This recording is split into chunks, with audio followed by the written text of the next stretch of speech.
Hello, everybody. Welcome back to the Boss Rush Podcast, a great place to play games and be better. I'm one of your hosts, Corey Derrick, and alongside me this week for a very different but special episode is that retro code, Eddie B. Hello, everybody. Thank you, Corey, for having me. What up, bro? Him? Thank me for having you on your own show when you're here. I know people are probably confused because Laurent and Stephanie aren't here. But when patrons are hearing this, it is Boss Rush Spring Break, where we kind of give the team a week off. But we still have to have content, and this was kind of like a last-minute thing. Our summer break. Yeah, this is like a last-minute recording because, A, I thought we had an episode for that week, and we don't, and B, I don't really want to bother anybody on their night off, and C, Ed and I were recording Nintendo Power Block anyway. So I decided that, Ed, maybe you and I, as co-founders of this project, that maybe we should have like a founders discussion, kind of like, and yes. I know that kind of sounds dumb, but like, we kind of, everything we do is like kind of on a whim and just kind of throwing everything at the wall and seeing what sticks and what doesn't. And, I just kind of want to talk to you specifically because, we are friends and partners in this, and I just want to kind of have that conversation. I want to just talk to you about random stuff because we don't ever really get to talk about random stuff. I mean, we talk about Nintendo stuff all the time, and, we text and talk back and forth a lot, but nothing in like an official capacity or anything. And, I kind of want to see if you have any new ideas or just kind of talk for an hour or so and see what we can do. And, Stephanie and Laurent will be back next week. Don't worry, guys. I promise. We're just here to have a founders roundtable. This should be like, I want to say this is episode 145 or 146 or something like that. Somewhere in there. It's going to go up in that space. Yeah. But before we do that, Ed, we're gonna talk about some patrons, some Patreon stuff. Yes. Remember, you can support the Boss Rush Podcast, Nintendo Power Block, and our other content by heading over to our Patreon page, patreon.com/BossRushNetwork. Patreon is a monthly subscription service where you can donate money at specific tiers, and you get specific perks for subscribing at different tiers, like early access at the $1 level. You get the Boss Rush Podcast, Nintendo Power Block Expansion Pass, Standard Definition, and After Dark, all early at the $1 mark. Just $1, everybody. Wow. But then, Ed, if you subscribe at the $5 tier, my camera's all messed up. Ooh. The $5 tier grants you a Patreon producer perk. What does that mean? It means you get your name shouted out on this here program, as well as others across the Boss Rush Network. So without further ado, by the way, $5 tier also gets early access to all the other content. Without further ado, our Patreon producers for this episode are Quentin Jackson, Rebecca Jewell, Adrielle Munger, my wife, Sana Dierig, Francisco Santillan, and Celeste Roberts. I want to thank all of our Patreon producers. I want to thank all of our patrons, and I want to thank all of our free listeners. If you listen to the Boss Rush Podcast on free feeds or any of our other content, please leave us a 5-star rating and review on Apple Podcasts and Spotify. I'm trying to switch my mind over from iTunes because it hasn't been iTunes in like 3 years, but yeah, if you could do that for us, that'd be great. And if not, subscribe to our YouTube channel. Click a like if you're watching us. That helps too. Ed, how are you? How are things going? I know you're working a lot. And actually, work is settling down. We actually got a store manager. Kind of found out today at the time of this recording that um I worked at her store when she wasn't there because she was like kind of on vacation, Mm. and uh, she knew that I worked there. I was just like, oh, I'm like, because she said the city, and I was just like, oh, I worked there at that store, and because I came in, she's just like, yeah, I know. I'm like, oh, okay, so uh, we actually got a store manager. She's going to be permanent at our store. Um, some days I'm still splitting to get there, but she's real cool. Uh, I say she's an ally. I haven't got to meet her wife yet, but I'm so excited to meet her. She could bake. She's a great man. She brought us some blueberry muffins that were just so moist and so good. Just the blueberry melted into the bread, and I'm like, oh, the sweetness of the dough of the cake or the muffin, I should say. And the blueberry was just amazing. I was just like, I cannot touch these, uh, Wow. because I would have max half of that thing. So, um, but yeah, she's been a joy to work with. Um, we're getting ready for our inventory at my job and stuff. Um, so once we get that all figured out, I mean, like once by the time you guys see this, our inventory has already happened. I'll be so excited it'll be done with.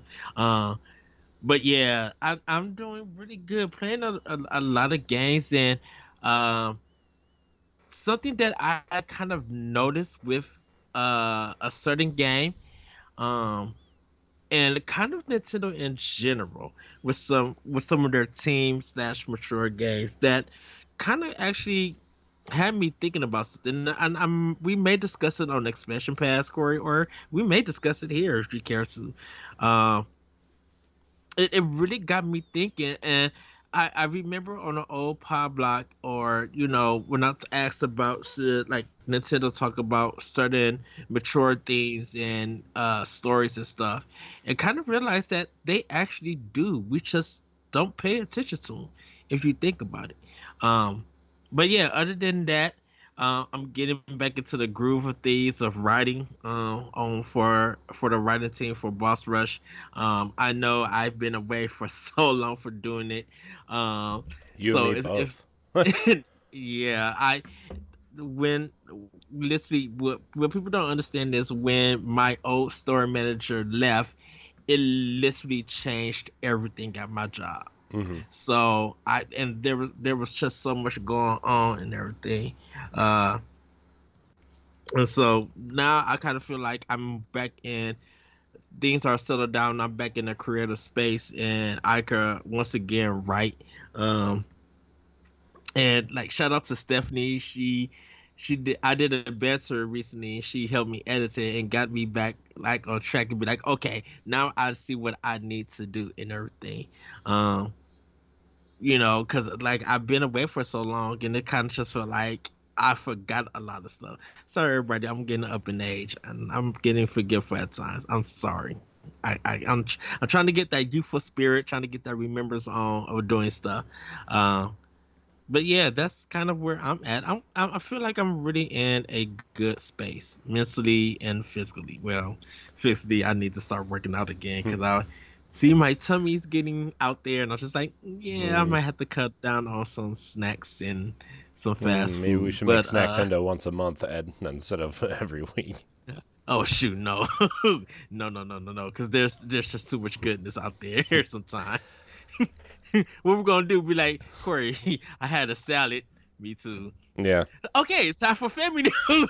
Like, I mean, if that's what we have to do, like we could do like a Ring Fit Adventure challenge or something. we should. I That could think be I just because like I know you said you feel like you're in a good space. I don't, but that's a different story. Uh I mean, that could definitely be like a challenge for us, maybe like when I come back from vacation, we could we could do that, and as part of playing with Power, Oh yeah. our Ring Fit adventure or something. Yeah. You know, Maybe that would you have be. it right. I gotta go buy it. Okay. You Yeah. get it within the next 2 weeks, and then we'll have a weekly Ring Fit adventure. So I'm probably gonna get it Friday, because that is my off day, and so I'll probably go get it then. Like I'll probably see a Target, or I'll probably check Best Buy, because see if they got some sales or something. If not, I may have a coupon, like $5 off, and to get drop down the A price. coupon. But yeah, Are you going to Hills department store to go get it?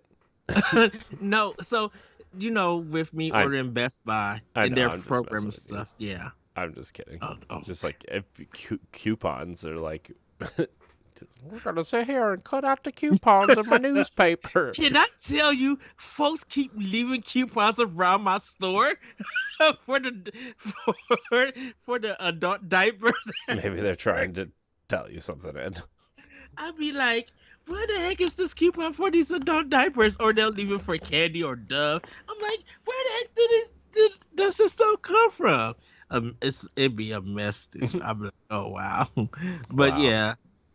Wow. But yeah, I think doing Ring Fit Adventure and like really changing my eating habits and Yeah. everything. And I'll still go out and do taste tests and everything. And I gotta message Jack also, because the snack club stuff that he sent me, I've been eating some of it. I tasted this one with like I'll save it for Nintendo Pop, because it's really good, and I kind of I was wondering, I'm just like, is this something that I literally could just order from them and have it shipped? Because if I can, I think there's gonna be some things I'm being ordered from them, because it's really good. Cool. But yeah, that's kind of how I been, and definitely getting back into the fall, and watching our latest Nintendo expansion pass. Not the one that's gonna be coming out soon, because that one, I, Are you talking about our the Bayonetta one? yeah, with the fall lineup, and when we Yeah. got close to the end, I said to you, I guess we'll agree to disagree, and I'm just like, man, how many times do I disagree with you A on lot. things? About 7 years worth of podcasts, give or take. But I think when we had that other discussion, and I don't know how you titled it or anything, but we don't even know how that conversation came up, and how we talked about third party, and Nintendo, and I that was my latest like banter. Should Nintendo allow? Because I think that was part of the conversation that we had. Should Nintendo allow certain publishers on their next console? I did that as a banner, and then I actually went back and watched one of our older Power Block podcast episodes, and it was just like it was titled "Square and Capcom Speaks About Nintendo Switch," and it was just talking about the support that they've been given to them. And you ask the question, who's the one giving the most support to Nintendo? And now thinking about it, after like 5 years, it has to be Square Enix. And I mean, yes, and Ubisoft and Capcom, but man, Square Enix got a lot of original IPs on Switch. Yeah, I mean, it's like we talked about, I don't know, probably around that time maybe, where like, it seems like they're big like AAA, let's dump all of our money into graphics and battle systems and stuff. Like they're going to PlayStation, right? But they're like AA and kind of, I would say, indie inspired stuff, like I guess more old school Square, right? Like Octopath Traveler, which we have a question about for Power Block later on that, but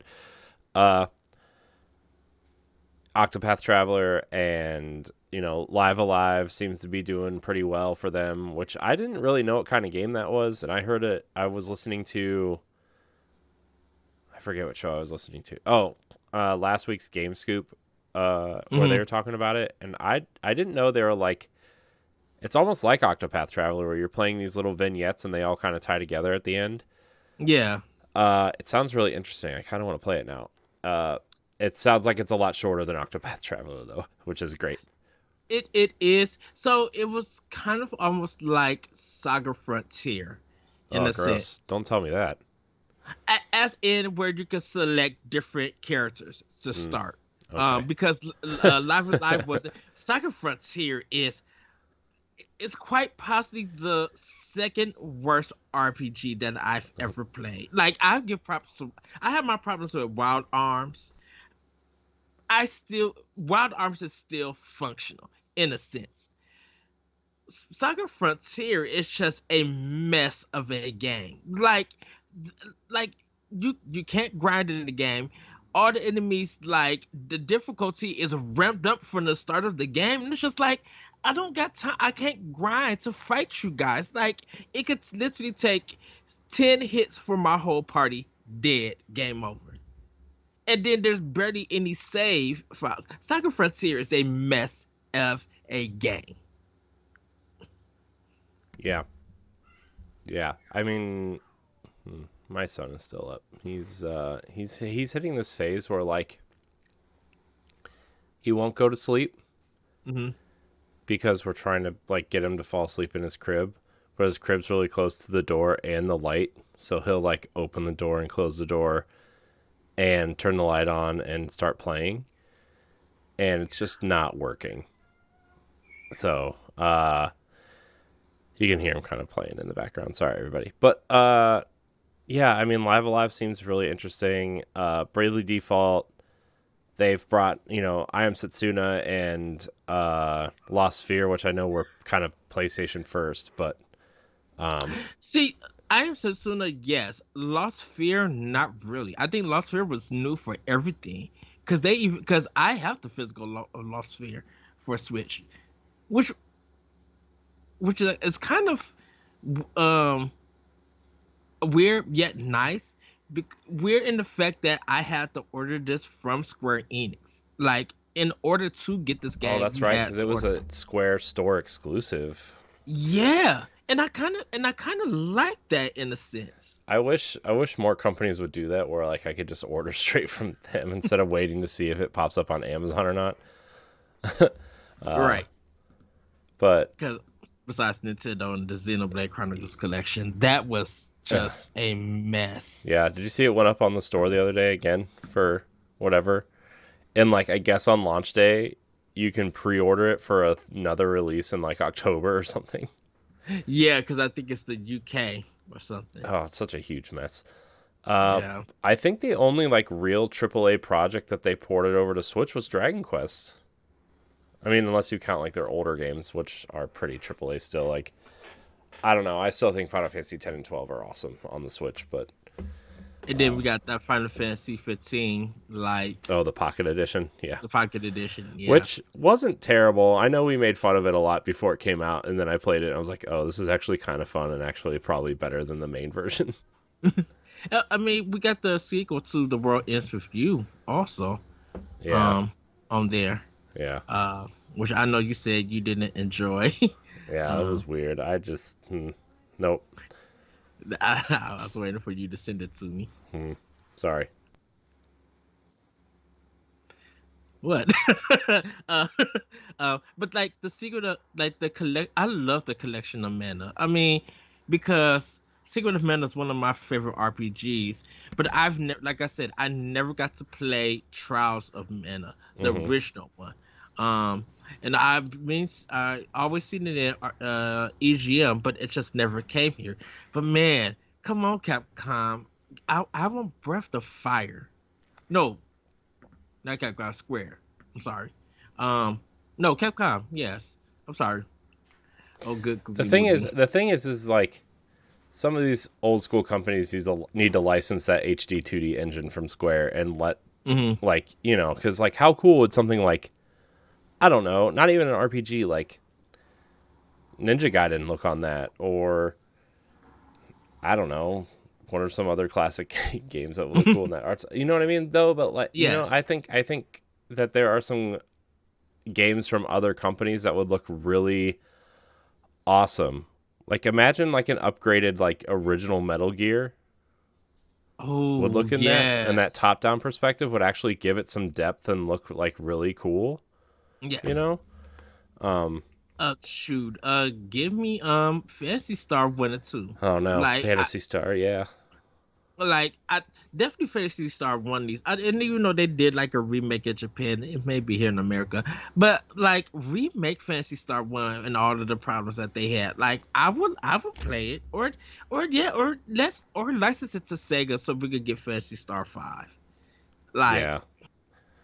Yeah, I'm actually kind of shocked that Sega didn't continue like a single player Fantasy Star. I wonder if they're like looking at how Square is handling Final Fantasy and wondering if that could mhm. be a route they could take. Although Fantasy Star Online 2 has been running since for almost 10 years, so I mean, which is I crazy. I Well, think longer than that, I guess, if you include probably like so. the GameCube version, I guess. Which I kind of feel like Fantasy Star now kind of fits well on Microsoft's platform in a sense. Yeah, but it's coming to Um, PlayStation in September, I think. for the online portion. Uh huh. Oh, online game. Yeah. I don't know. It's very weird. I was actually talking to Nick, and I probably talk about this in more detail on Power Block.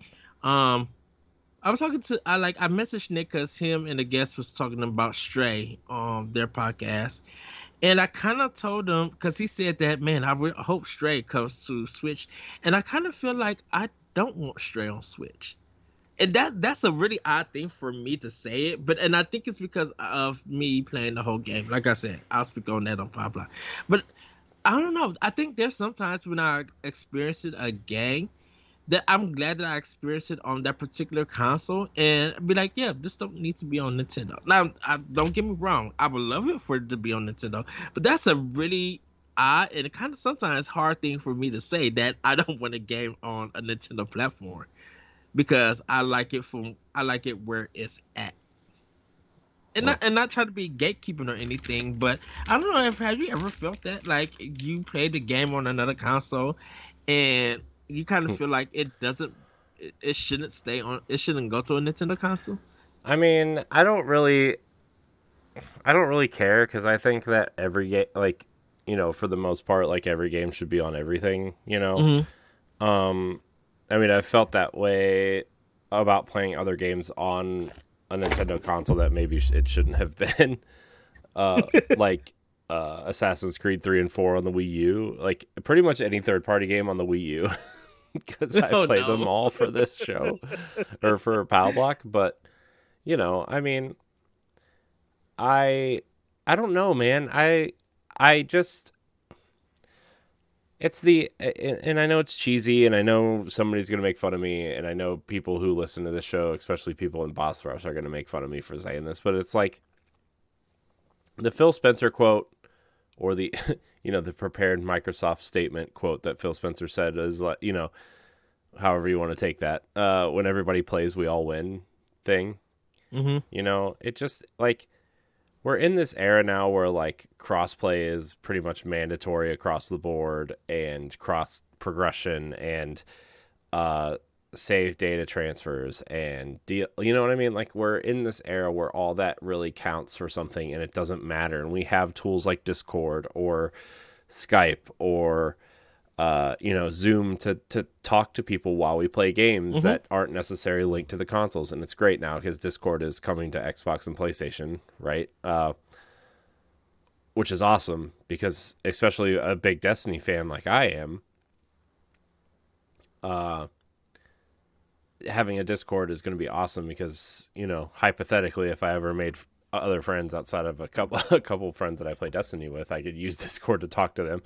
Uh, and I really feel that games, if it's not a first party game, even certain first party games, I guess, right, like with Minecraft, and you know Yeah. that Microsoft deal with Activision supposedly going to close next month, or this month, I guess, because it's August. uh Was that actually last year that they purchased them? Has it been a year? I have no idea, man. I don't remember. Everything's such a blur at this point, and I have been so busy with everything, which we'll Hmm. probably get to towards the end of the show, but like with everything with Boss Rush and keeping up with all the shows and the editing and just working in my new job, which I absolutely love my new job, but it's taken up other time that I would be using to do other things, right? And Hmm. uh two kids now instead of one, it's like I just don't keep up with things anymore like I used to. And it's not to say that I don't do the research when we go to do the shows and stuff, because I do, but it used to be like, you would ask me on like, if we were recording Nintendo Power Block on Wednesday and you would ask me on like Friday about something, I'd be like, oh yeah, sure, whatever, that. Or if we were doing Arsenal X and I could spew out a bunch of stuff before the show, right? Because I just pay attention and I used to look up stuff and I used to Hmm. be all in IGN and Game Informer and whatever website you can think of. I used to be there, and now it's just like, oh, okay, I will get to the news when I get to it, or I'll see something on Twitter when I'm at work when I'm trying to fix something, and I'll be like, oh, that's neat, that's cool. Um, and so it's just become a lot harder, keeping up Yeah. with. It's almost like the reverse. How we have Boss Rush stuff set up now is like, it's almost like the reverse should have happened, where like before I had my kids and stuff, we should have probably done like all this. But now that I have two kids and trying to keep up with work and my wife and activities, and next week I'm going on vacation, which is this week if you're listening to this, and um it's kind of come to a point where like I wish like maybe we didn't do all this. uh because it's really hard to keep up with everything. And um I think that in terms of games being on Nintendo, like games that shouldn't be on Nintendo, yeah, I think there's plenty that probably shouldn't be on a Nintendo console until they figure out how to do their online system, or have a more powerful console for one. Like, I'm a big Hmm. Destiny fan. Destiny, as much as I would love to play Destiny in some sort of handheld mode or something, Switch is not the place for that, right? Like, as much as I would love it, or like, And, and it's an interesting thing that you say that, because when I played Destiny, even not going from PlayStation to Xbox, because I think I beat it on PlayStation. I beat the first one on PlayStation, and then when I was playing uh when I was playing the second one and I did the demo, I was like, no, I can't do it on PS4. But then played on Xbox, be like, oh, this is so much better. I kind of feel like, yeah, this is a game that don't need to be on Nintendo at all mm-mm, for some reason. And I'm not yeah. I'm not knocking Destiny for for that, but it's just like, you feel good on other places, Mm-hmm. you don't feel good on the Nintendo system. And to me personally, I'm not seeing the community asking for Destiny to be on the Nintendo system. I mean, I kind of was at first, just because like I would love some sort of handheld, and to be fair, I've actually debated getting a Steam Deck for Destiny, but it's not Hmm. compatible. So, you know, because of all like the anti cheat stuff. But like I bought a Backbone like for my phone. 80% of the reason why I bought that, and I think that's a little low, it's probably more like 90%, was to do like weekly stuff in Destiny while I'm laying in bed, right? Because like, oh, I Hmm. can I can run three strikes without, you know, sitting in front of the TV and having perfect connection, right? Like, I'm probably not gonna die, and if I do, like somebody will revive me, whatever. I don't, or doing my weekly gunsmith bounty, daily gunsmith bounties, or doing, just dumb stuff like that, running around the throne world trying to get those bounties done, right? Like, I can do all that without having a perfect connection. Am I ever going to raid on my phone with this Backbone? No. Oh no. Am I ever going to do like Iron Banner or Trials of Osiris on my phone? No. But, I can do my daily or weekly Crucible matches and be done with it, right? Like I can do a generic multiplayer match and survive 3 rounds and get my bounties done, you know? Like that's totally something I can do. So I just there's a lot of games like that too, right? Like The Division is another game that I actually really like and just don't have time to play. That's a game that doesn't really need to be on Switch at all, you know?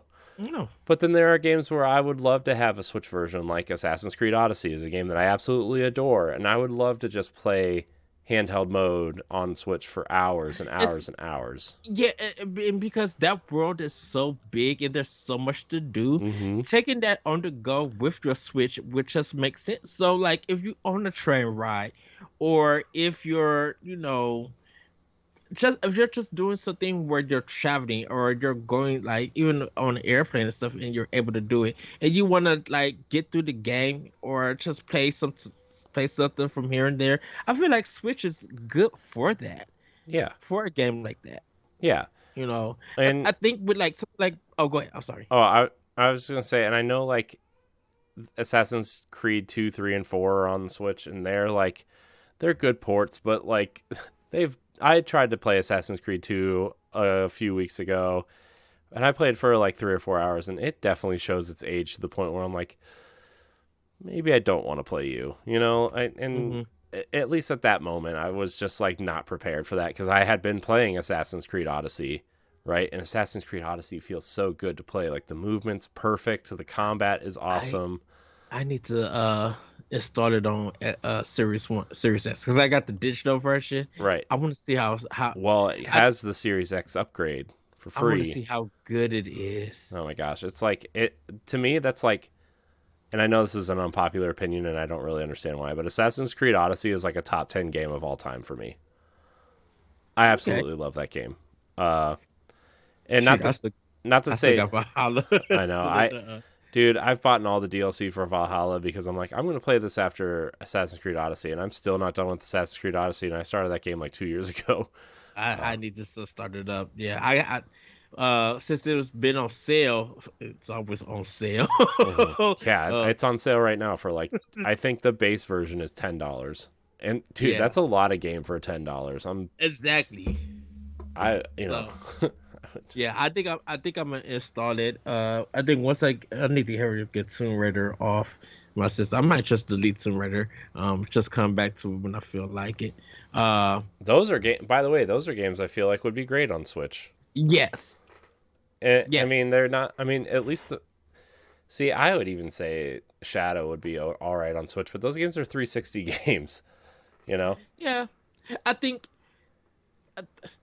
I know for like Rise of the Tomb Raider, I definitely want. I think the original Tomb Raider, of course, I want the whole trilogy on there. I think Rise of the Tomb Raider will be so successful on Switch due to the fact that game came out when Fallout 4 was coming out, and people laughed at it. People were just like, "I'm getting a Fallout, Xbox, this and that, and all the stuff," and the PlayStation 4.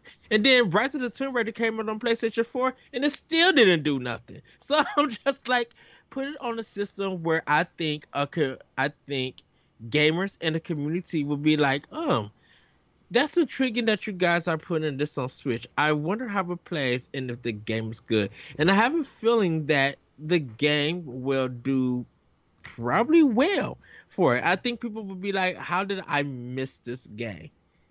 I really feel like this would be the third chance, and sometimes the third time is the charm. The third time's the charm. I think of on Switch, it would get some traction and people will talk about it more. I know we say that a lot on our podcast, but I feel like Rise of the Tomb Raider is like one of the strongest games in that series. Don't get me wrong. Love Shadow of the Tomb Raider. But Rise is just such a strong game, and I think it got judged because it came out from Fallout 4. And even when it hit PlayStation 4 for the PlayStation community, it still got ignored. So I think the Nintendo or gamers who are new to Switch, like to game or getting back into it, I think they'll pick it up. And hey, drop Rise of the Tomb Raider for $40, or even do the whole collection for $50. Yeah, I just think that people want stuff like that on the go, like a third person action adventure. And it's not like there's not enough of those on Switch, but like something big and meaty like that, I think people want. Yes. So, sorry everybody if this is sounding like an expression pass. I I know mean, this is look, I Boss mean, this is podcast. just like, I mean, Boss Rush Podcast is a general discussion podcast. It just goes where it Yes. goes, right? And I mean, yeah, we kind of keep. I mean, we don't talk a lot of Nintendo on the show a lot because we have Nintendo Power Block, obviously. But like, who cares? I don't care. But I think, you know, I think it's such a good thing, and that's why I said listen to Nick and them, and thinking about Stray, I was just like, man, I'm like, I've never. There's not a lot of times that I feel that way, that I don't want a game on a Nintendo platform. Like, I I say that I want Titanfall 2 on Switch so bad, and that's another game. But I'm like, I bought Titanfall 2 on Xbox when it came out originally. I bought it on Xbox One. Loved it so much that I had to get it on PS4. When it was a good sale on PS4, I bought it for like, it was like $3 or $5 for PS4. I'm like, I need to go pick this up. And I got the deluxe edition on Xbox One when Titanfall 2 came out. And I feel like, man, I know I have my thoughts about what that person said about it, from Respawn and everything. But I'm like, I will give this game another go if they bought it for Switch, like, because it's just so good. And I think when I get to a point where a game is just so good that I don't even feel like it needs to be on another platform. Like when Rhyme came out, enjoyed it on PlayStation 4. And then when it hit Switch, I'm just like, I'm not going to double dip because I got what I needed from this game. And then when I found out that game had problems and everything, I was just like, yeah, people want to support this. I, I would direct you to play it on these other platforms, this Switch, until they got that game ready. But something like Gree is like the reverse, where I was just like, I love Gree being on Switch. When it came to PlayStation, I bought the game, and I really bought the game kind of for the achievements on PlayStation 4, even though I haven't got them all. But I really was screaming at Santa Monica, the developers of God of War, but just like, I would love to see what you would do with this art style for a game.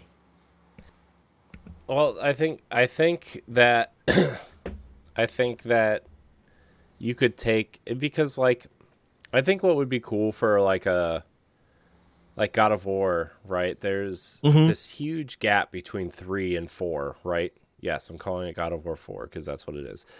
Where like he obviously leaves the Greek pantheon because he murdered them all, right? And there's this Yes, huge gap between there and where we see him in the last game, right? And so yes, what happens there? And I think an interesting and I'm one of the people who actually really I don't know where revisionist history changed, and I don't know if it's because people are like quote unquote trying to be woke or hip or whatever you want to call it, but like God of War 2 was like one of the most amazing games I had ever played when it came out. yeah, God of War yeah, 2, like God of War was fun, right? Like God of War was fun, right?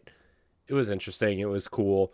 God of War 2 was amazing. That game was like incredible. The way like they gave you like they totally Metroided you, right? Where like they gave you all your powers and yeah, like as you progressed through the level you lost them, but like fighting the Colossus of Rhodes and kind of like chaining it to the docks, right?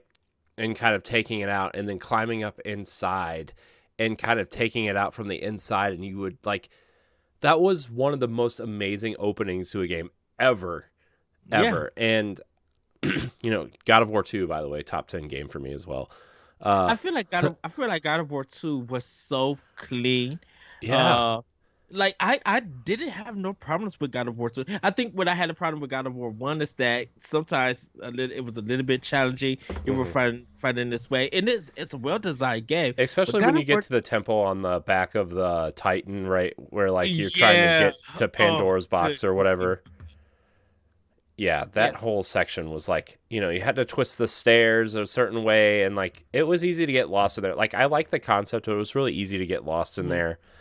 Uh, Also like the part where you're kind of climbing out of Hades, right? Where there's a couple, kind of BS traps in there where you're like, oh, okay, that was stupid. I'm trying to climb this Yeah. wall here, and you have these flame archers. Again, I was playing on the hardest difficulty, so that was probably part of the reason.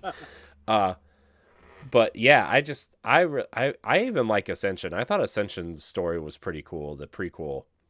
Yeah, I got it for PS3 Hmm. when they released it, but I just didn't play it all Hmm. and stuff.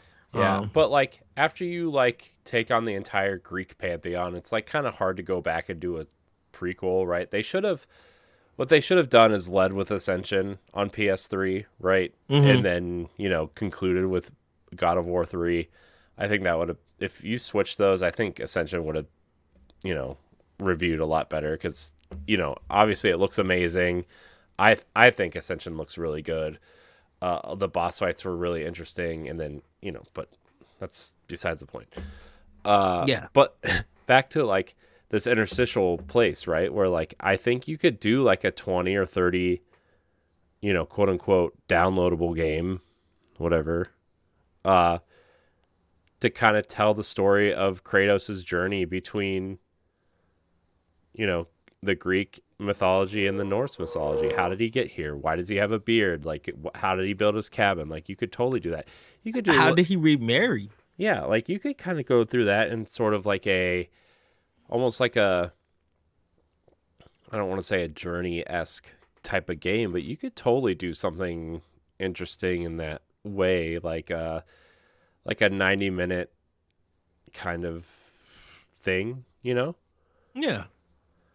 I mean, it wouldn't be unheard of to do that, but I don't know. That I think that would be really interesting. You could like even if you didn't do it in the Greece style, right? You could totally do it in like the Greek kind of what was that indie game that came out where it looked like you were like the little Greek people on clay pots and stuff. It was a PlayStation Plus game. I Oh, think it was called Apathion or something.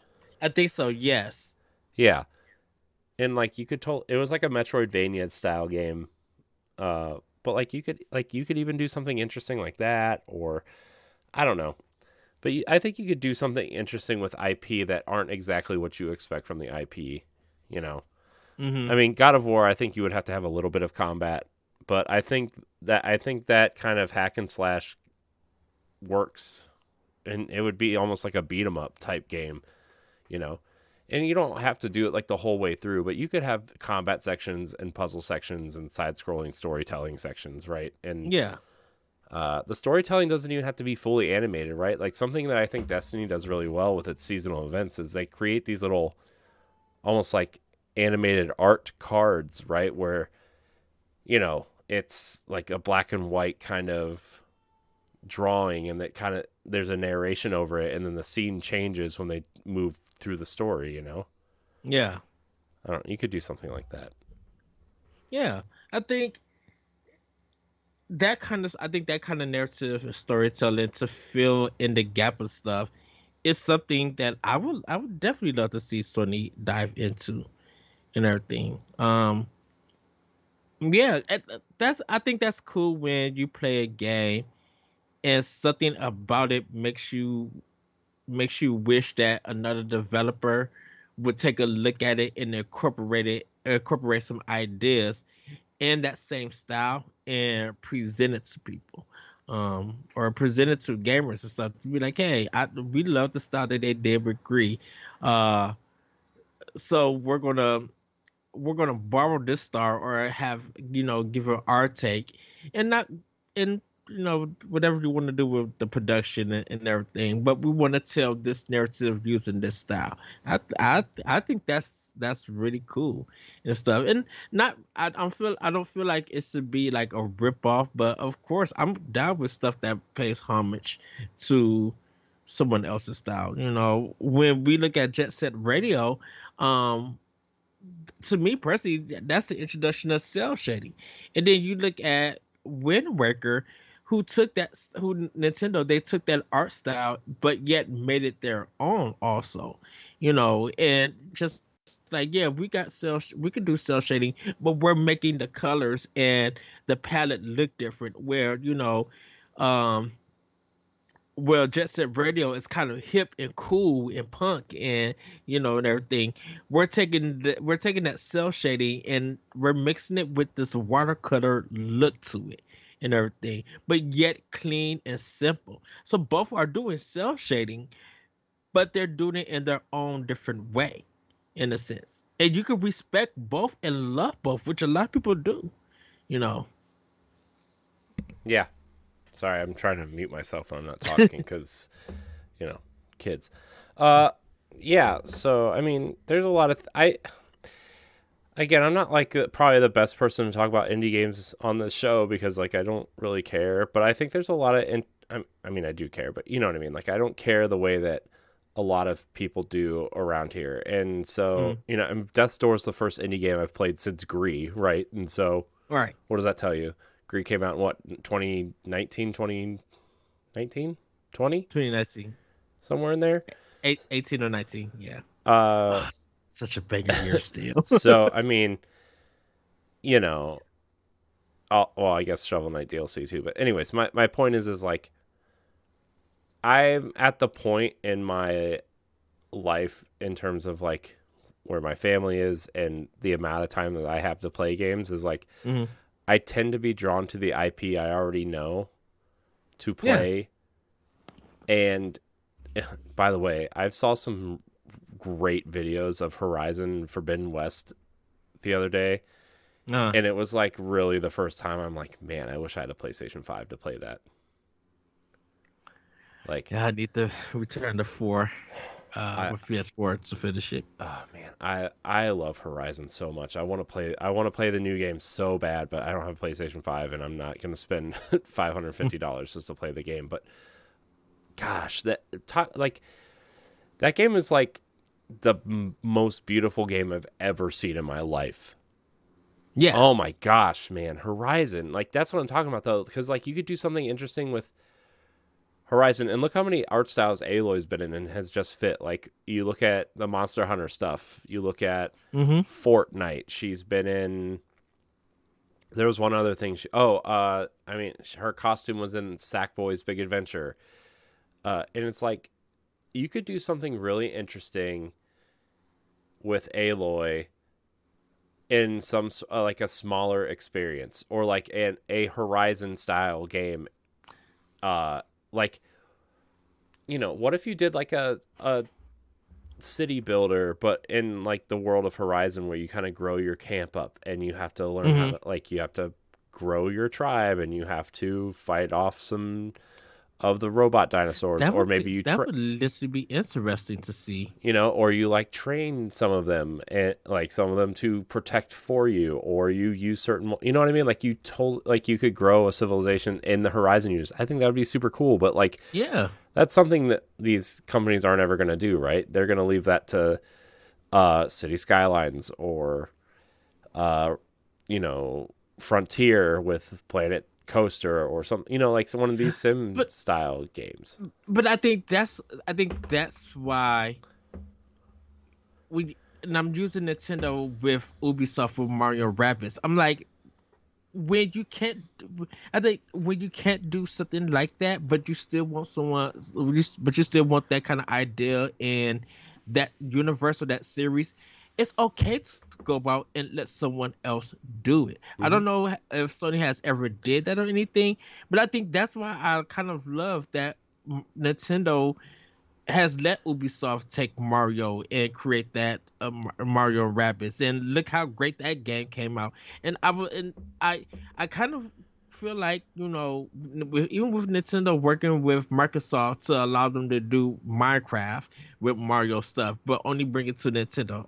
That's fine. I would love Hmm. for that to be even on Microsoft stuff or any other platform if Nintendo was really feeling generous. But Right. I think that's why I like when game companies do that. Definitely when we talked about this on Power Block, Nintendo and Microsoft having a good relationship and everything. I kind of Hmm. feel like, Nintendo be open and let other publishers take your IP and do something with it because I think they could do a good job. Sega did it with Sonic Mania.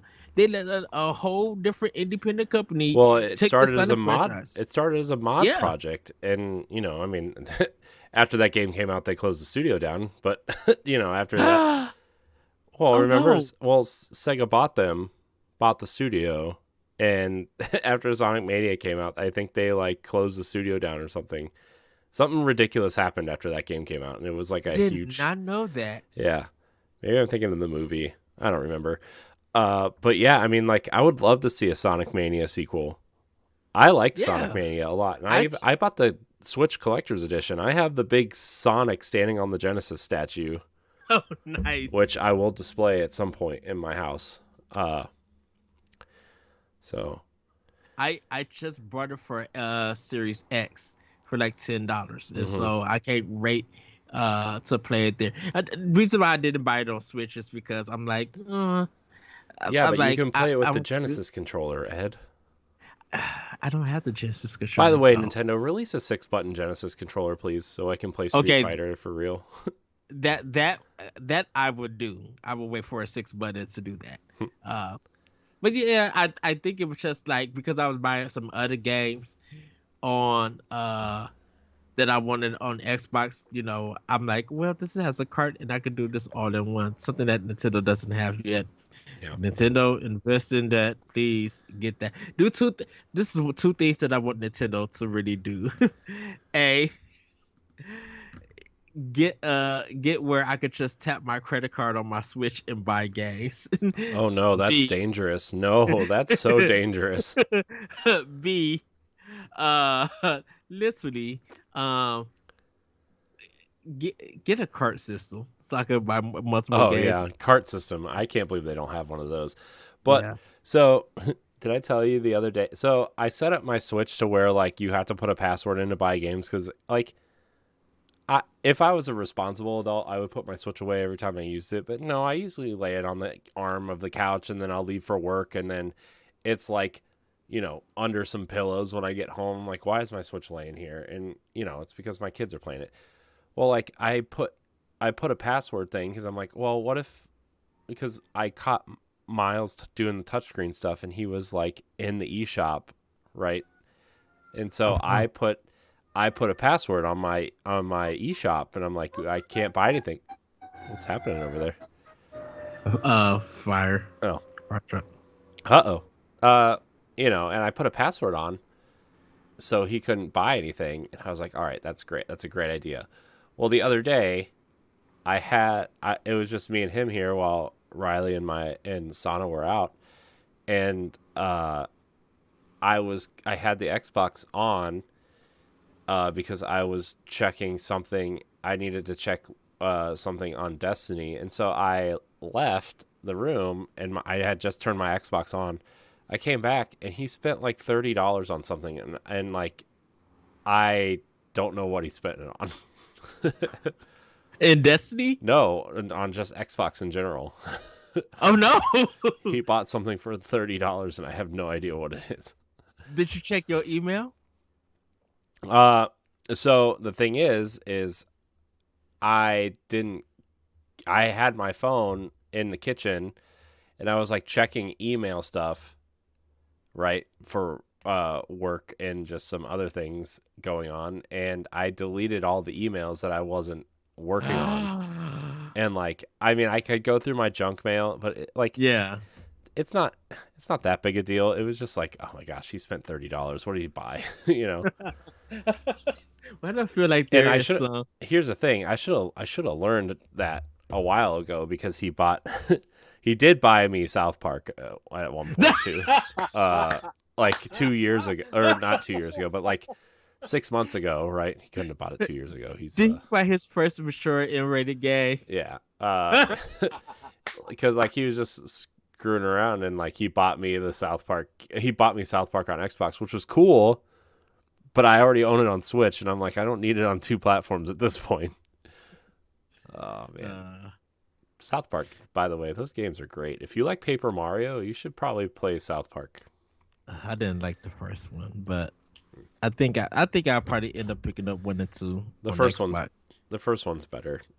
I in a gameplay sense, the story in the second one's way better, but I like the basic kind of JRPG, Paper Mario style gameplay in the first one, whereas the second one's more of like a grid-based tactics light strategy RPG.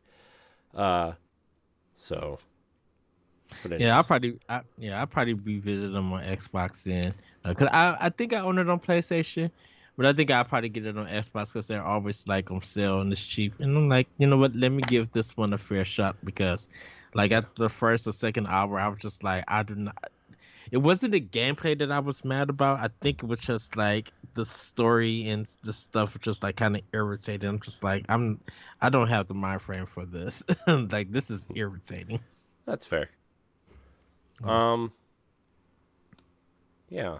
Anyways, video games. Are you you played anything? I'm gonna need you to rant about what you're playing so I can go pee, because I had a big old energy drink and it's gone, and now it's time to come out. So rant. Okay. I'm leaving that in, by the way. Everybody can just hear me ranting about how much I had to pee. It's fine.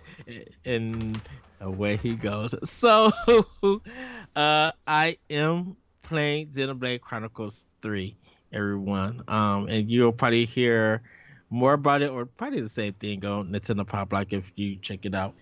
I literally can say that it is in my top nomination for Game of the Year. And not just because it's a Nintendo game, no. Gameplay is good, solid.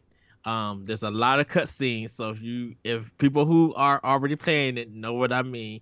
I think this one is kind of like the first one. Well, not the first one, but it kind of reminds me of the PlayStation 2 games with the Xenosaga games, that there's like a lot of cutscenes and everything. But good googly moogie, this soundtrack is amazing. Like, I literally want this soundtrack. Like, I want a physical CD of this soundtrack for Xenoblade. Corey, Xenoblade Chronicles 3 soundtrack, man, the best soundtrack of 2022. That's what I hear.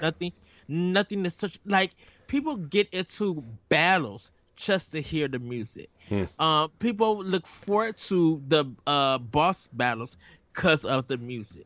And even just being in the land is so mellow, and just man, the piano, the violins, the drums, just everything about this. Like, I think there was a story or a leak or something about Xenoblade having like a live orchestra making the music of this game. Yeah, we talked about it on Power Block at one point. Okay. They leaked it on their Facebook page in January, I think. Whoever arranged the music needs to get a Grammy for this. Mm-hmm. Like, this soundtrack, like, I think people who end up picking up Xenoblade Chronicles 3, or I hope Nintendo just releases a super soundtrack for this. Like, even do it for, like, even sell it on your website if you could, or go to somebody. I don't know. Find a way to get this soundtrack out. People, man, this, just almost every place that I go to, I sit back and I listen to the music. I like I said, the gameplay is great. I love the characters. The voice acting is good. There's I did, Corey, I will say, there was at one point that 30 minutes had passed and it was still in the cutscene. So I put the controller down and started eating snacks. But yeah, August oh, 11th, 2000 or 2021 is when we talked about it. okay. January, Uh, August, it's fine. Almost a uh, year ago, actually. yeah, man, this music just wow. I can't really say enough. Like it's literally in my nomination for Game of the Year. Like right now, it as much as I love Kirby and Forgotten Land, Xenoblade Chronicles 3 has knocked this down. Hmm. Like this is now I gotta see how Splatoon 3 is. I gotta see how Bayonetta is. I gotta see how some of these other games and stuff. I enjoyed Shredder's Revenge for what it is. Um, but man, I the time and the hours that I put, like still to this day, people are just like, should I get Xenoblade Chronicles 3, or should Mm-hmm. I get the definitive or 1 or 2? But people just like, they're enjoying this game. Showing some of the upgrades. Nothing about the story has been really spoiled yet for a lot of people, so that's good. It's Mm-hmm. just been literally about the music and people being excited of playing this game. So Monolith Soft, that they're in the spotlight. They're getting the recognition and everything. I'm glad that this game has finally released. Um, I actually, funny story, Corey. I actually had to pre-order I had to buy the game on Friday on the day of release because somehow I must have not pre-ordered the game and Mm. stuff. So I literally sat in Best Buy's parking lot, uh, ordered the game, wait for the store to open, and then went and go picked up my game. Wow.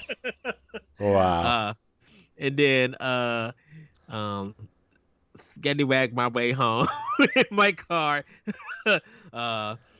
I sometimes wish people could just see me one day, just like by my gaze, and be like, "Thank you," and then just see me run out, and all this joy comes out, and then I twist and twirl and get into my car, and be like, "I'm about to go," because sometimes there's a grocery store right by it. And there's gonna be a day where I just literally have a Japanese day where I pick my game up from Best Buy, go to the grocery store, pick up a big thing of sushi, Wow. find something to drink, and then get in the car and go home. I have done that though. Um, well, I have did the well. Laurent gets me on this, but when I bought Hyrule Warriors because it was a red thing, I Mhm. got that pizza and the cold red Mountain Dew. It was just like, yeah, I'm so excited. So Wow. yeah. Hmm. Uh, but pretty much, I'm just gonna keep it right there for what I've been playing because everybody, you're gonna have to. But probably by the time this is, you'll know what I've been playing by watching Nintendo Power Block. But if you haven't, go check that episode out. Hmm. So, Xenoblade Chronicles 3. I'm going to be talking a little bit more about it on Nintendo Power Block. So I'll just keep it right there. Cool. I mean, for me, my nephews came over this weekend and we played a bunch of games, and we played like Smash and Ninja Turtles, and we played a little bit of Destiny, and it was fun. But for me, like, Destiny has been the big thing. I've been trying to finish my season pass this past week. Oh, nice. It's I just didn't play a lot this season, and it just, I don't know. I've been getting back into it in like a real way recently, and Hmm. um it's been interesting. It's been trying to grind it out, and I mean, the seasonal stories are always really good, right? Like, it's just sometimes the event kind of is not fun, and the story kind of missions aren't exactly, sometimes they're good and sometimes they're not. uh but I've been trying to grind them out because I need to finish my season pass, because or else I feel like I wasted like $10. uh so but yeah, I mean, that's kind of all I've been playing. I've been so just trying to get a bunch of stuff ready for when I go on vacation, and I feel like I'm always like recording or editing or trying to get stuff ready for when I'm not here, you know. Yeah. Um and it's kind of just like not. It hasn't made me like not want to play games or talk about them. It just kind of made me like, you know, I do feel like the burnout to an extent, you know, and Yeah. you know, I mean, we're probably honestly like I'm going to be honest with people who are listening to this. Patrons are going to hear this first. We're probably going to be canceling the weekly format for Standard Def soon, just because that's the show that sticks out as like the sore thumb for everyone, seemingly. And it's, you know, it's the only day that we don't have a set date to record, right? Like it's always like, oh well, when's everybody free, you know? Because like Pow Block records on Mondays, right? Yeah. And Boss Rush records on Wednesdays and Crossroads on Tuesdays. And, you know, I record my Destiny podcast on Thursdays. And then we do Expansion Pass after that or after Pow Yes. Block sometimes. And like everything just has like a set day. And Standard Definition is like the show that doesn't have a set day. We kind of just record 2 episodes back to back and try to hope that, oh, maybe next weekend we could record 2 more or something, you know, and it's just not working the way I wanted it to. But we're gonna you know, with Celeste being back, Ed and you kind of helping out with interviews and Talk the Walk coming back in a kind of like a more significant way, which is like those are like the 2 things everybody wants, right? Nobody cares about the other shows we do. They want it 1v1s and they want Talk the Walk. So we're kind of bringing them back in a real way. Celeste said she can, you know, she's going to have 2 interviews a month. I know we're going to try to do one. Well, not try. We're going to do 1 Talk the Walk a month. We already have 1 recorded and edited. I'm holding it until we can figure out the new kind of supplemental schedule, right? We're probably we're moving ranking Nintendo over to Nintendo Power Block because that'll be an easy thing for Ed and I to do, and you know Stephanie can be on Friday nights if we decide to record on a Friday night, and you know we're still kind of working out a lot of those logistics, but it's been stressful. I've been really stressed out about a lot going on with Boss Rush recently, and I know this isn't really like the show to talk about this on, and probably shouldn't be talking about it publicly, you know, in any real fashion, but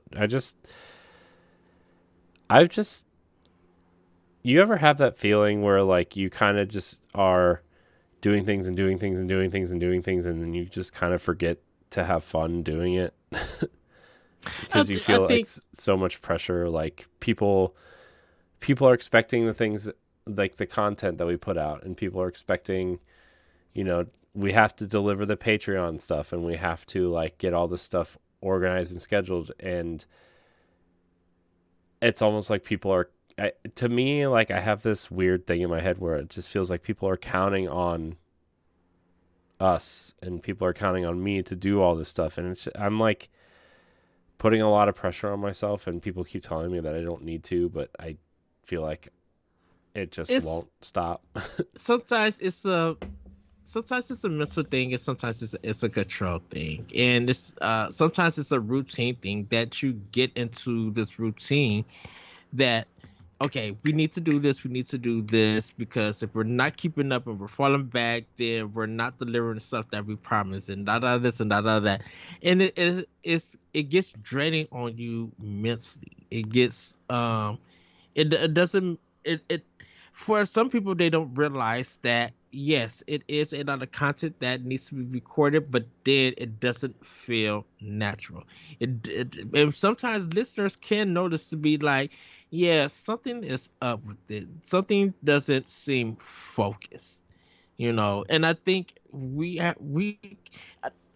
I love sometimes about streamers and even YouTube content creators, that when they not when they get to a breaking point, but when they know that they need to disconnect so they could, recharge their batteries, or they could, really focus on themselves, they'll let people know. And we're at a point where it's understandable and respectable, because the listeners don't want the creators to burn out.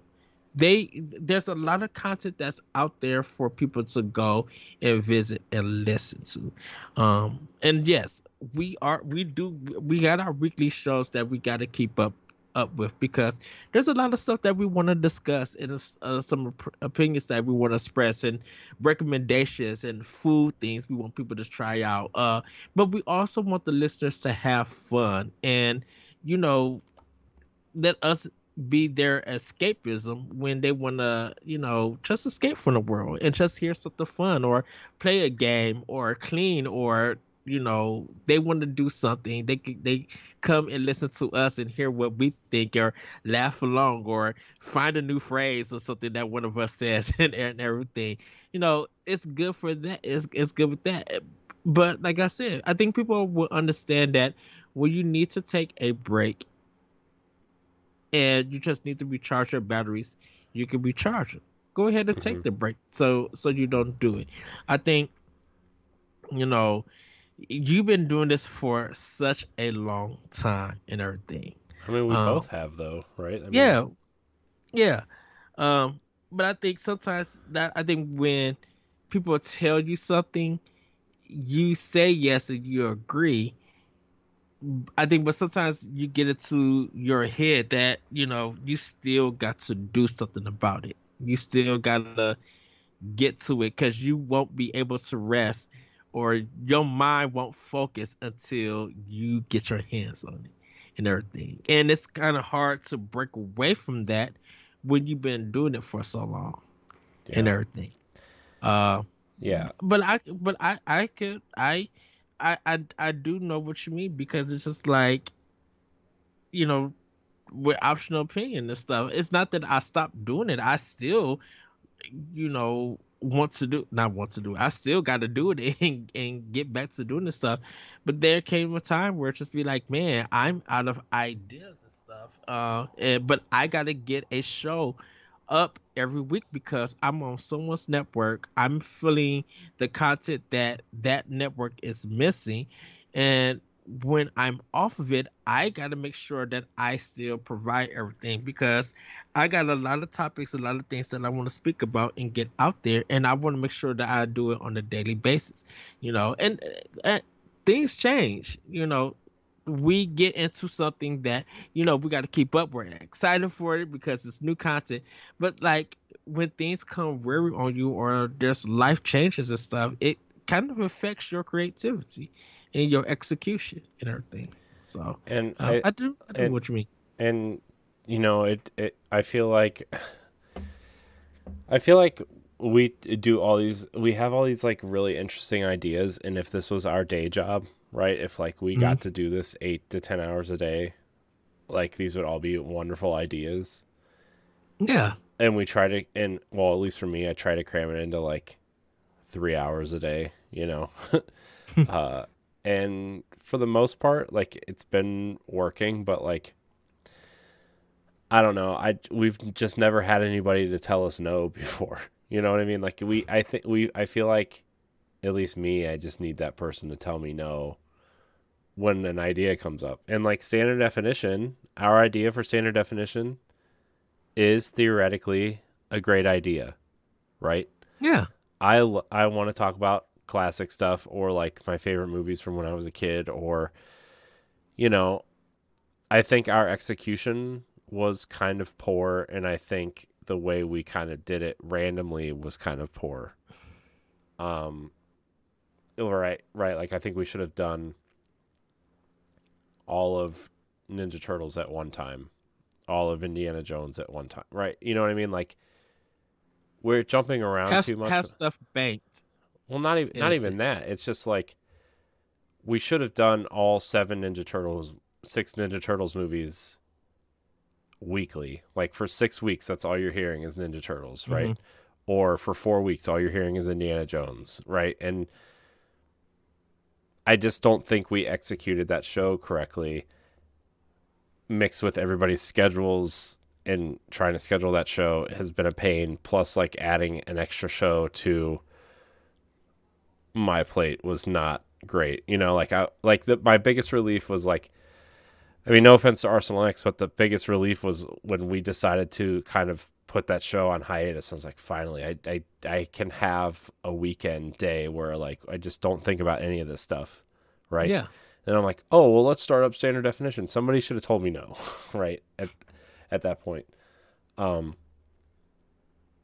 think And I, I think with the Standard Definition, like for me, it was gung ho for you because definitely when you brought it up to me, like even when I was watching when I like came to visit and we were hanging out and we was talking about Standard Definition and stuff, you know, I was in a place where I'm like, this is your project. This is a creative space for you mhm. and everything. And so my thing for me was I'm gung ho for it because not only are you my best friend, my bro him, I want to support your content that you want to create. You know, and that's what I was on. So I wouldn't feel right telling you no, don't do it or anything because I guess you know I want people to. I guess because I am such a creative and I want to be creative and I want to see what people do and go and support their creativity. Telling them no that they can't do it, it just wouldn't feel right with me.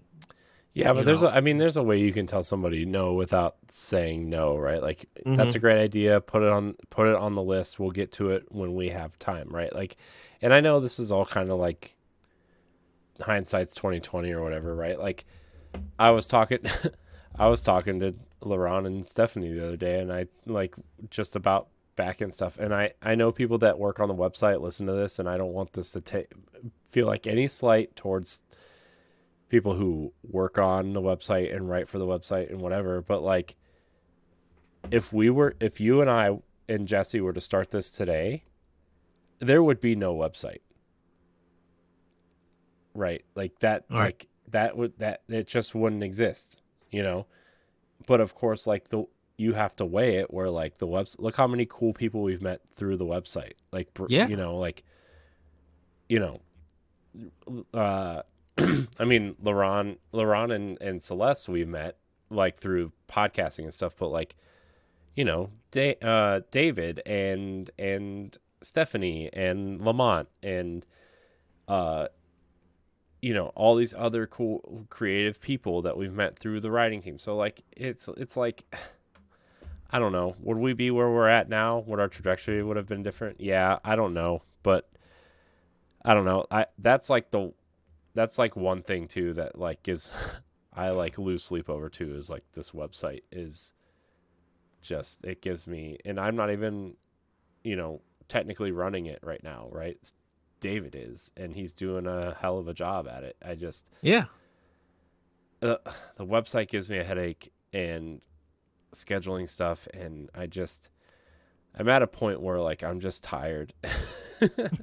You know, and I kind of wish things were different, and, like, we're slowly turning the ship, right? Like, we're slowly turning it to kind of course correct mid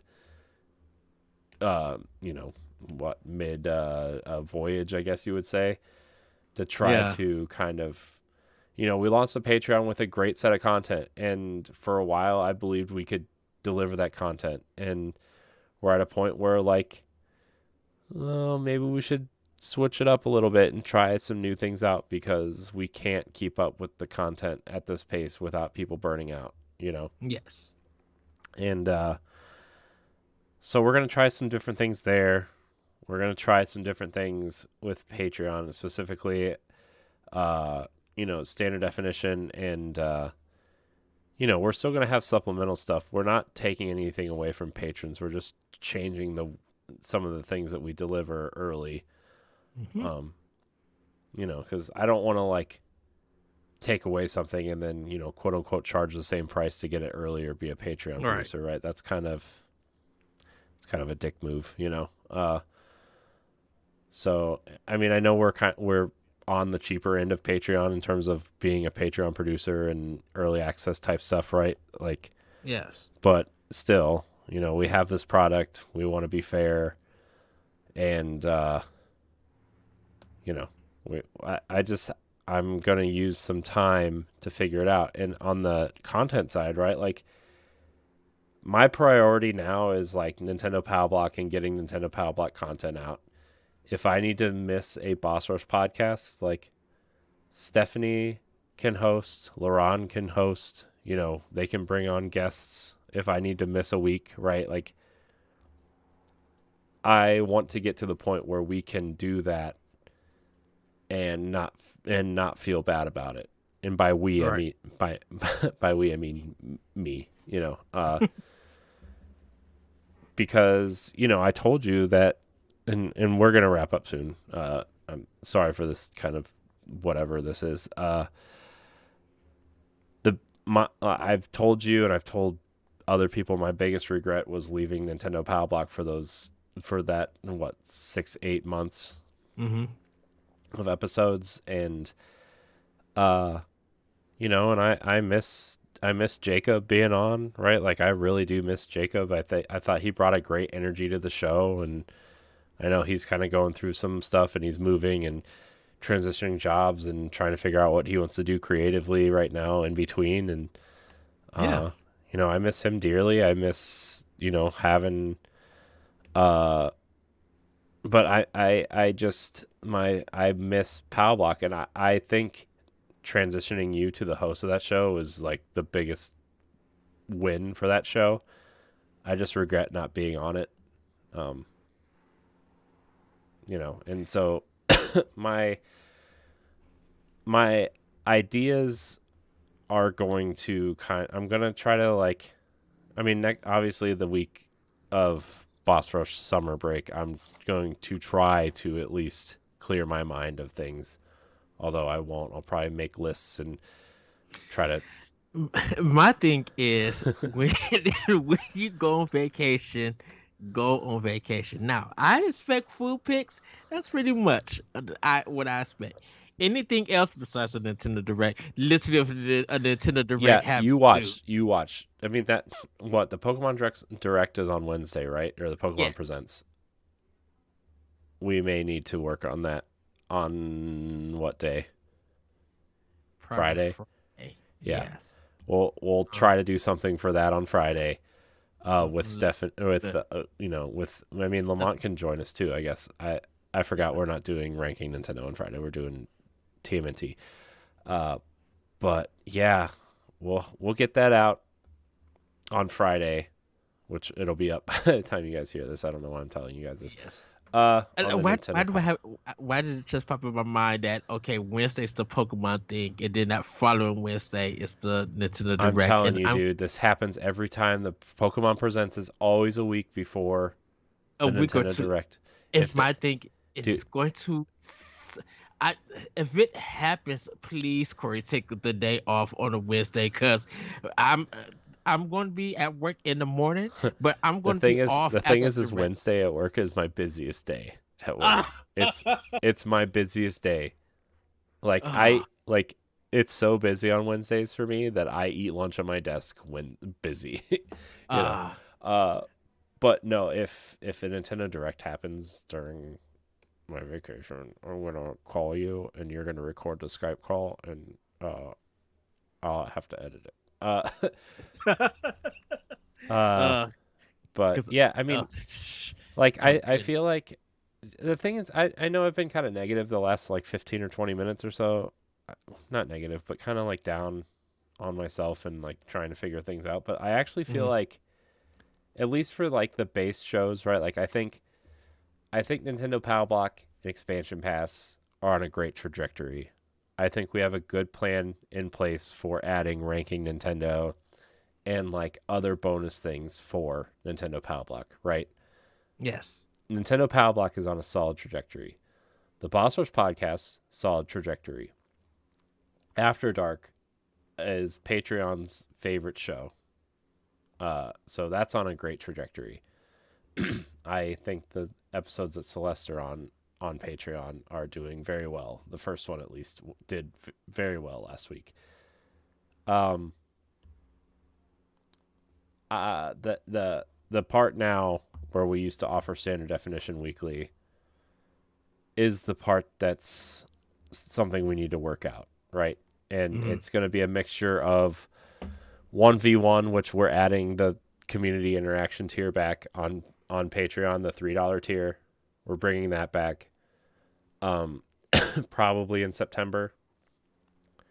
I don't want to add a tier mid-month. That's kind of, we'll probably add it towards the end of August, where you can, ask questions or suggest talk the walk options, because we're gonna get 2 interviews out a month, which I think if Celeste can't do one, Ed, you're a great interviewer. I think I'm going to try to reach out to more people and get some interviews and stuff out, because I'm trying to get some.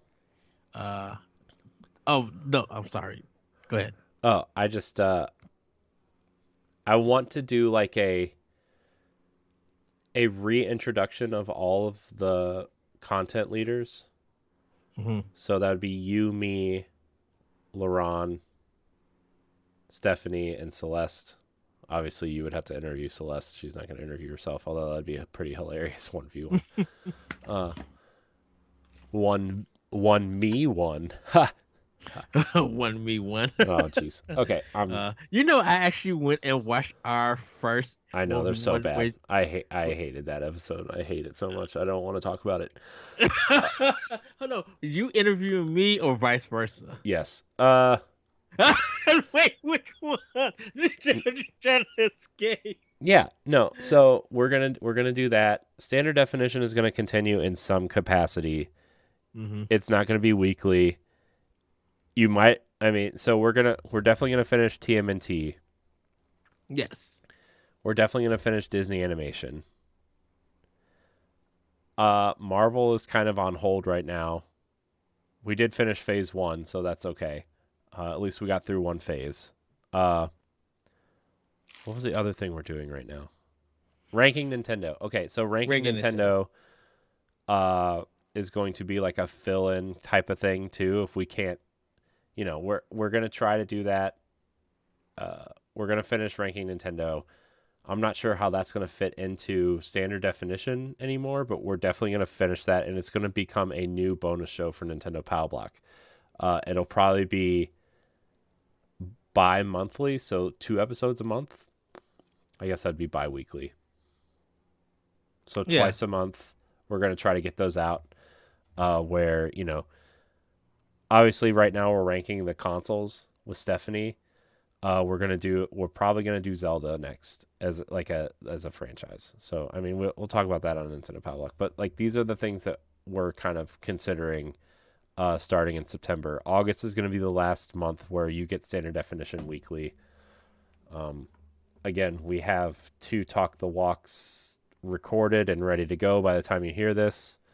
Ed, you're doing Sagebrush with Celeste, and Celeste said she found a guest for that. Yes. We have a guest for Sagebrush. Yeah. Probably by the time you guys hear this, I am going to be playing and streaming that game. So I'm going to do it all.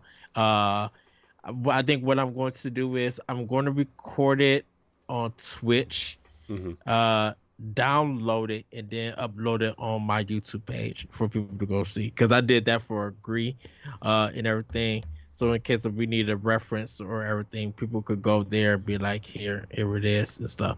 So I'm going to do that for it, and then I gotta see. I probably won't do it for. I probably won't do it for Life is Strange, because I know that's going to take a long time. But that might, if I do it, I'm probably going to play that game for a week to get that all together and everything. So I'll see how it goes, because I think that's what I may want to incorporate for Talk the Walk is that when I get close to, and this is more of a personal thing, when I get close to it, I want to like play the game stream it so that people who haven't played the game can see what we're talking about and catch up on it and everything. Hmm. You know, Yeah. because man, Detroit Become Human, dude, I might have to stream that all in November because that game is gonna be forever. That game's gonna take a while. Yeah. But yeah. So, I mean, those are kind of some plans that we're throwing around. I just need to confirm it with everybody that that's what we're gonna do. Um, yeah, this is kind of just like a state of boss rush, I guess, will be the name of the episode, I guess. I think we're on a good path. I just, I need to get out of a funk slash burnout slash. I really only want to keep my recording days to 3 days a week instead of 4 or 5 or 6, and yeah, I think we're on a good path. I think everybody's doing great things. I think we are on a path that is positive. Yes. I just don't want anybody to get burned out. I don't want anybody to feel like they have to do things, and And we don't want you to and feel burned out or and anything. yeah, and I just think we need to have a clearer message too for our patrons and our fans that hey, we're changing some things, and if you decide to leave on Patreon, we're sad to see you go, but we hope you stick around to help us build something better. We're kind of all learning. I mean, I know Ed and I have been podcasting for 7-8 years at this point, but in terms of a business style thing with Patreon and our store and seeing what we can do with the website, like, we're new to this. We've only been doing this for 7 months, and Yeah. we've been kind of successful by the seat of our pants until now, and I think we have learned a lot, and we want to make the thing is like I've noticed the quality of the content I'm on. My personal quality has gone down, right? And I don't want anybody else's to go down because I think that makes for worse content, And so I think if everybody feels fresh, everybody feels, better Rejuvenated. and rejuvenated, and come in once, twice a week to record something, like, okay, we feel good. We feel good about what we're delivering, and we're gonna do our best. So Yes. that's gonna do it because Ed and I still have a Nintendo Power Block episode to record. But Ed, thanks for recording this with me. Thank you for allowing me. Thank you for this talk. It's like I said, when we have these, I think when we have these hangout talks, it just feels good. Yeah, Because it's just it really shows that, man, when we don't get to speak to each other or hang out or anything, it it's feels weird. good when it's weird, but I'm like, it feels good to actually reconnect and everything. I mean, like, the thing is like we talk every day, and we talk. We text every day, and like we record a podcast, but we never really have like these types of discussions. Yes. It's always like, oh man, I had to work this morning. That was neat, and it's not always like that, but you know what I mean. It's not like a Yeah. Ed. You've always been there for me to be a vent system, and sometimes I'm like, oh, I'm gonna quit, I'm gonna leave, whatever, and then other days I'm like, yeah, let's go, and I don't ever want to, like, I wouldn't ever really quit, but like, it's that thought has crossed my mind more the last couple of weeks than it has, and I don't want to feel that way because I love doing this. Right. And I don't know, like, if I quit, like, what would happen, like, not just to me, but to, like, everyone else, what would happen, like, what, I don't know. And so, like, I just don't want to, I mean, I'm not leaving. I don't want to quit. I'm just saying, like, the way I felt about things lately and where my mind's been is just, I'm like, man, like, what, like, if I just quit, wouldn't it be nice? Maybe that's something, expression past that we may have to just dig in. It's just like, Yeah. not saying the end of things, but what happens when the curtain closed, or we pass the baton Yeah. and we just. I mean, I feel sit like back. it would be more that at this point, passing the baton than like actually, curtain call. Because the thing about it is, it's just like, I think when I get on with you and just be like, okay, we're having a natural conversation, we're getting hyped, we're agreeing, we're disagreeing, and I'll always get to the end and be like, we should have recorded this. Yeah. and sometimes it's just be like, sometimes it may be like, no, we didn't need to record this. We need to have this because what's going to end up happening is that even if we came back and did a recording, everything that we talked about, the people don't know because it's only been a discussion only me and you had. Yeah. But I mean, like, not everything needs to be content, and I really struggle with that when I play. I used to struggle with that when I played games, and now I don't have that problem because I don't get to play games because I'm so busy.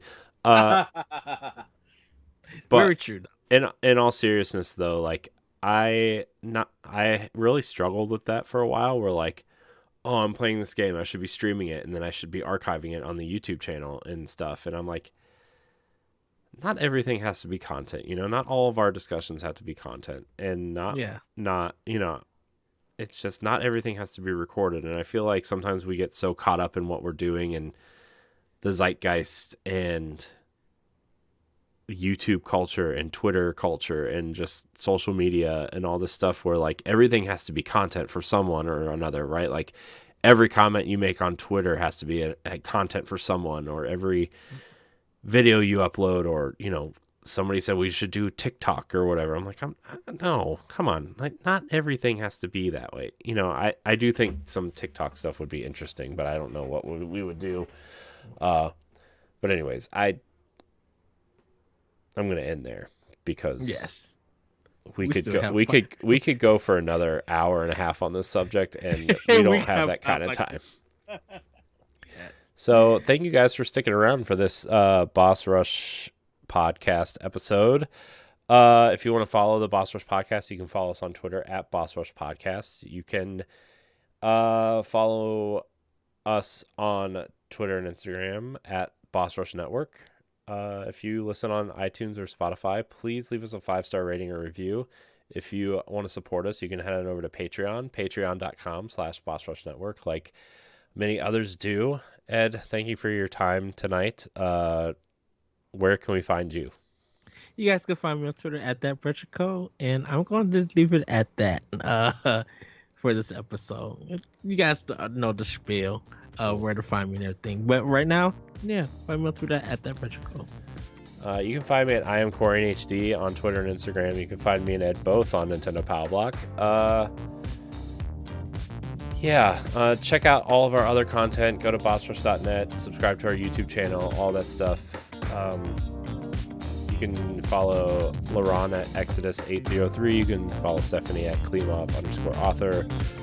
They'll be back next week. Like I said, this was just a kind of like a filler episode. I didn't want to bother anybody, and I was recording anyway, so I thought this would be a neat kind of discussion. Thank you guys so much for watching and listening, and until next time, we love you. Goodbye. Bye, everybody.